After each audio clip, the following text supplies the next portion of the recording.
तहज्जुद की दुआ से वो भी मिल जाता है जिसको लोग नामुमकिन कहा करते हैं। तहज्जुद बहुत लाडली इबादत होती है। ये अपनी बात मनवा कर ही रहती है, बस यकीन कामिल होना चाहिए। अल्लाह आपका इंतज़ार कर रहा है। यकीन जानिए, ये दर्द का ढेर, अनगिनत आरज़ू, ये तुम्हारी हर दुआ का जवाब रात के 1/3 हिस्से में मिलेगा।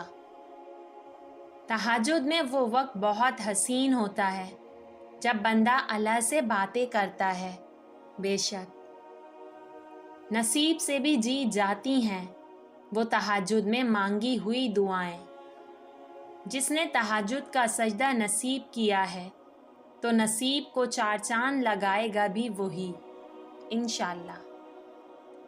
तहज्जुद इतनी कीमती है, अगर अल्लाह हमें ना देता तो हम कभी समझ ही नहीं पाते कि अल्लाह की मोहब्बत किसको कहते हैं। तहज्जुद के वक्त अल्लाह खुद कहता है, कोई है जो मुझसे मांगे और मैं अता करूं। और तहज्जुद गुजार लोगों को अल्लाह बहुत पसंद करता है, क्योंकि तहज्जुद अल्लाह की लाडली इबादत है। फजर से पहले तहज्जुद के वक्त मांगी जाने वाली दुआ भी बहुत जल्द कबूल होती है।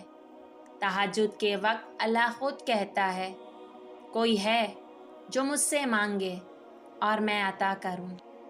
मुस्कुरा कर दिन भर लोगों से अपना गम छुपाती हूँ और फिर वक्त तहज्जुद खुदा को रो रो कर सारा दुख सुनाती हूँ। तहज्जुद एक ऐसी लाडली नमाज है जिससे अल्लाह को मनाना बहुत आसान है।